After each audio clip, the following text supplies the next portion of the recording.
Assalamualaikum warahmatullahi wabarakatuh. Halo, perkenalkan nama saya Zaidatul Lutfiyah dengan NIM 210321100063 dari kelas Agribisnis D. Di sini saya akan menjelaskan tentang analisis usaha tani padi pada Mina Padi, studi kasus pada petani di Desa Pejaganan, Kecamatan Manyar, Kabupaten Gresik. Selanjutnya yaitu isi presentasi yang terdiri dari yang pertama adalah latar belakang, tujuan, gambaran umum, pembahasan, penutup, dan yang terakhir yaitu lampiran atau dokumentasi. Yang pertama yaitu latar belakang. Latar belakang dari penelitian ini yaitu potensi pertanian di Desa Pejangganan yaitu komoditas padi. Sistem tanam padi yang digunakan oleh petani padi di Desa Pejangganan kebanyakan menggunakan sistem budidaya padi secara mina padi karena kebanyakan area tambak. Padi yang dihasilkan dari sistem mina padi juga tumbuh subur dan hasil panen yang sangat banyak. Salah satu upaya yang dikembangkan dalam memanfaatkan waktu luang lahan yaitu dengan usaha tani mina padi tersebut. Mina padi merupakan cara pemeliharaan ikan di sela-sela tanaman padi sebagai penyelang di antara dua musim tanam padi atau pemeliharaan ikan sebagai pengganti padi di persawahan dengan sistem irigasi yang baik, misalnya irigasi teknis. Jenis ikan yang dapat dipelihara pada sistem tersebut adalah ikan mas, nila, mujair, dan lain-lain. Untuk tujuan dari penelitian ini yaitu menghitung dan menganalisis kelayakan finansial dari usaha tani komoditas padi mulai dari biaya produksi, jumlah produksi, penerimaan, pendapatan, keuntungan, analisis kelayakan yang meliputi rasio, BEP penerimaan atau BEP unit, BEP harga, BEP period pada kegiatan usaha tani padi di Desa Pejangganan, Kecamatan Manyar, Kabupaten Gresik. Selanjutnya yaitu ada gambaran umum. Padi atau Oryza sativa merupakan tanaman yang dibudidayakan sebagai tanaman musiman pada lahan sawah ataupun tambak. Padi umumnya ditanam pada musim penghujan. Kondisi usaha tani pada komoditas padi di Desa Pejangganan, Kecamatan Manyar, Kabupaten Gresik yaitu sangat baik karena kondisi di daerah sini tidak ada sawah, maka rata-rata petani menanam padi pada area tambak. Luas tambak yang ditanami padi yaitu 300 meter, jadi umumnya semua petani menanam komoditas padi dengan menggunakan mina padi. Jadi selain budidaya padi juga budidaya ikan. Rata-rata petani menanam padi dalam setahun sebanyak 1-2 kali panen. Desa Pejangganan umumnya menanam padi pada bulan Mei sampai dengan bulan Agustus.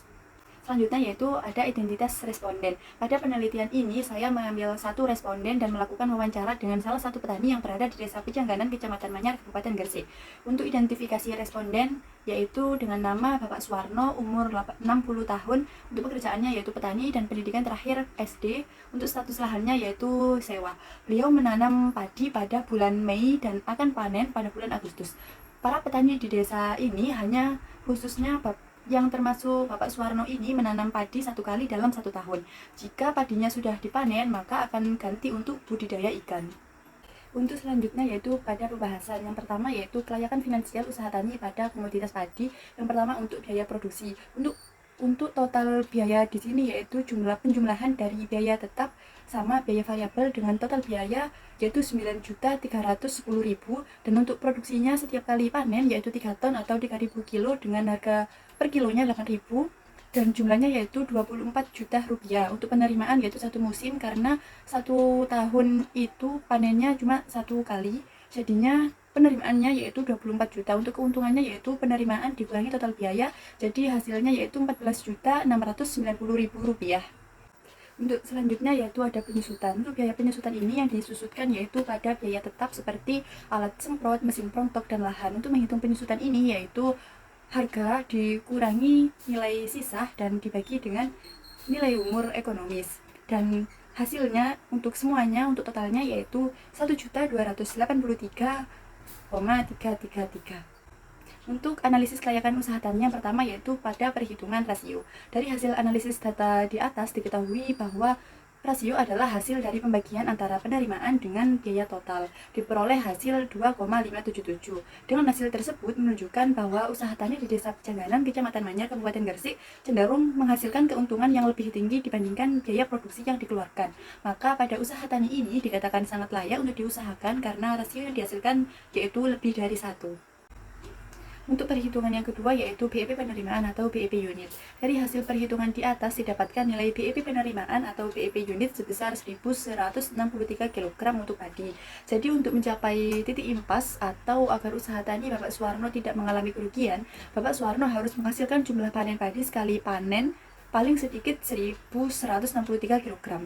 Jika kurang dari 1.163 kg, maka Bapak Suwarno akan mengalami kerugian karena jumlah panen yang didapat sebesar 3.000 kg dalam satu kali panen. Maka usaha tani Bapak Suwarno ini tidak mengalami kerugian dan layak untuk diusahakan. Untuk selanjutnya yaitu ada BEP harga. Dari hasil perhitungan di atas didapatkan nilai BEP harga pada perhitungan usaha tani padi milik Bapak Suwarno sebesar Rp3.103 per kilo dalam satu kali panen. Jadi untuk mencapai titik impas atau agar usaha tani Bapak Suwarno tidak mengalami kerugian, Bapak Suwarno harus menjual padi dalam sekali panen paling sedikit Rp3.103 per kilo. Jika harga padi kurang dari Rp3.103 per kilo, maka Bapak Suwarno akan mengalami kerugian karena jumlah pendapatan yang didapat sebesar Rp8.000 per kilo dalam satu kali panen. Maka usaha tani Bapak Suwarno ini tidak mengalami kerugian dan layak untuk diusahakan. Untuk selanjutnya yaitu cash flow. Dari hasil perhitungan nilai cash flow diperoleh 4.146.667, sehingga total bersih atau kas bersih pada kegiatan usaha tani komoditas padi milik Bapak Suwarno sebesar 4.146.667. Untuk perhitungan cash flow ini akan digunakan pada perhitungan payback period.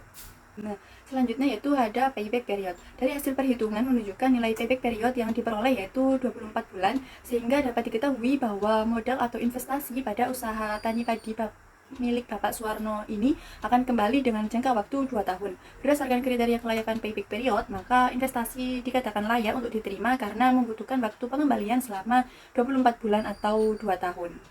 Selanjutnya yaitu biaya kegiatan usaha tani. Yang pertama ada pembiayaan kegiatan usaha tani. Cara petani untuk membiayai kegiatan usaha tani mulai dari modal benih pestisida yaitu dari diri sendiri dan tidak ada bantuan dari siapapun. Sedangkan untuk pupuk ini dapat bantuan dari pemerintah dan diberi ke ketua Gapoktan, lalu para petani mengambilnya ke ketua Gapoktan. Biaya kegiatan usaha tani komoditas padi meliputi pembelian benih padi jenis 42 jumbo dengan harga 20 kilo itu dengan harga 300.000. Dalam pengolahan lahan untuk proses pembibitan dilakukan melalui tenaga kerja sebanyak 10 orang dengan total harga 1.500.000. Untuk proses membeli pupuk dan pestisida dilakukan oleh Bapak Suwarno sendiri dan tidak menggunakan tenaga kerja. Pada proses pemanenan pada komoditas padi ini juga tidak menggunakan tenaga kerja karena memakai mesin perontok. Selanjutnya yaitu ada kendala pembiayaan petani. Kendala yang dihadapi oleh petani di Desa Pejanganan dalam membiayai kegiatan usaha tani yaitu pada modal. Petani terkadang mengalami kesulitan dalam permodalan untuk membeli pestisida ketika padinya terkena hama karena adanya fluktuasi harga. Selain itu juga jika ada kenaikan harga pada benih padi, maka petani juga merasa kesulitan sehingga dapat mempengaruhi proses kegiatan usaha tani. Selanjutnya yaitu strategi yang dapat ditawarkan untuk kendala pada pembiayaan usaha tani yang dialami oleh petani, yaitu seperti kurangnya modal untuk kegiatan usaha tani yaitu dengan menjalin kerjasama pada kemitraan lembaga keuangan seperti koperasi maupun menggunakan asuransi yang memiliki fokus pembiayaan untuk usaha tani.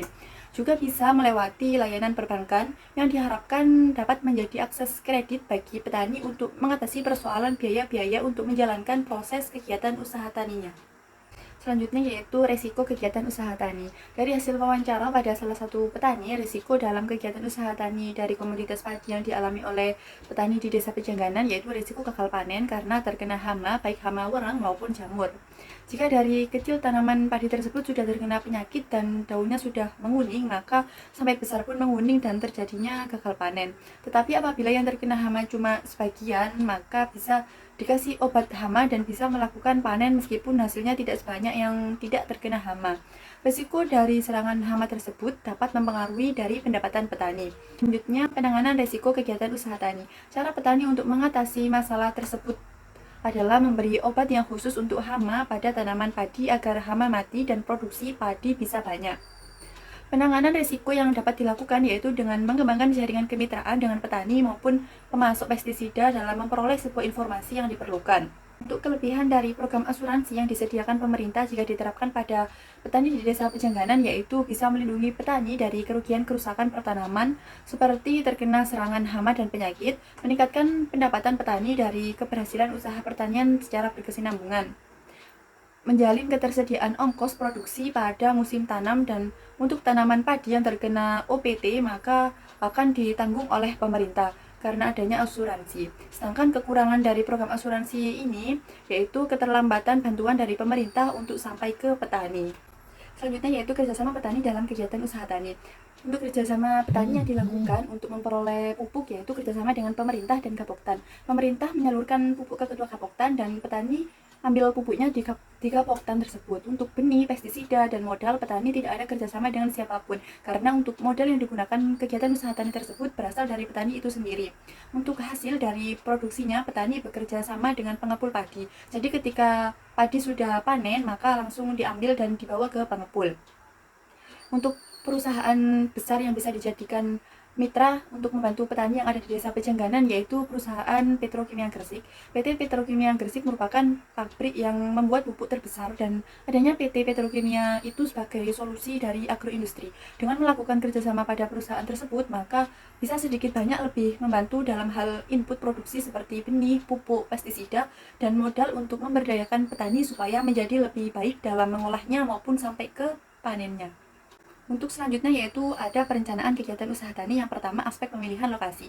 Pada aspek pemilihan lokasi ini, petani sudah dibagi untuk menempati lokasi tersebut dan sudah dalam kontrak. Jadi tidak bisa memilih sesuka hati petani dan tidak bisa dipindah-pindah. Lokasi lahan di Desa Pejangganan umumnya berupa tambak yang ukurannya hampir sama. Pada petani yang saya wawancara ini memiliki lokasi di pinggir jalan, jadi tempatnya strategis karena bisa dilewatin oleh mobil ketika mau dibawa ke pengepul. Selanjutnya yaitu pemilihan komoditas. Pada pemilihan komoditas yang ditanam oleh petani di Desa Pejangganan yaitu memilih komoditas padi karena padi merupakan tanaman pangan yang sangat dibutuhkan manusia. Selain itu juga umumnya di Desa Pejangganan itu area tambak, jadi bisa dibuat gantian antara budidaya ikan sama budidaya komoditas padi. Maka dari itu menanam komoditas padi di Desa Pejangganan kebanyakan para petani menanam dengan sistem mina padi. Untuk selanjutnya yaitu ada input kegiatan usaha tani. Input produksi yang digunakan oleh petani di Desa Pejangganan yaitu menggunakan benih jenis 42 jumbo, sedangkan untuk pupuk menggunakan pupuk urea, pupuk ponska, pupuk mutiara. Untuk pestisida yang digunakan oleh petani untuk kegiatan usaha tani yaitu menggunakan obat untuk rumput liar seperti dramason, obat untuk bobot padi seperti sekor, obat untuk wereng seperti lenung, dan obat untuk jamur seperti kerset. Modal yang digunakan petani di Desa Pejangganan yaitu modalnya dari diri sendiri dan tidak ada bantuan dari pihak manapun. Selanjutnya ada alat untuk kegiatan usaha tani. Alat yang digunakan oleh petani untuk mengolah kegiatan usaha taninya yaitu menggunakan alat semprot yang digunakan untuk menyemprot rumput liar supaya mati, alat semprot untuk hama, dan alat semprot untuk padi supaya padi bisa tumbuh subur, bagus, dan baik. Selain alat semprot itu, petani di Desa Pejangganan menggunakan mesin perontok untuk proses pemanenan agar hasilnya lebih efektif dan efisien. Selanjutnya yaitu penutup. Untuk kesimpulan dari penelitian ini yaitu untuk perhitungan analisis kelayakan finansial untuk rasio BEP penerimaan atau BEP unit, BEP harga, dan BEP period pada kegiatan usaha tani yang dijalankan oleh Bapak Suwarno ini yaitu layak untuk diusahakan. Dan modal dari usaha tani ini dari uang pribadi. Strategi yang dilakukan yaitu menjalin kerjasama dengan koperasi, asuransi, dan pihak mitra untuk membantu permodalan para petani agar untuk mensejahterakan petani. Selanjutnya yaitu ada saran.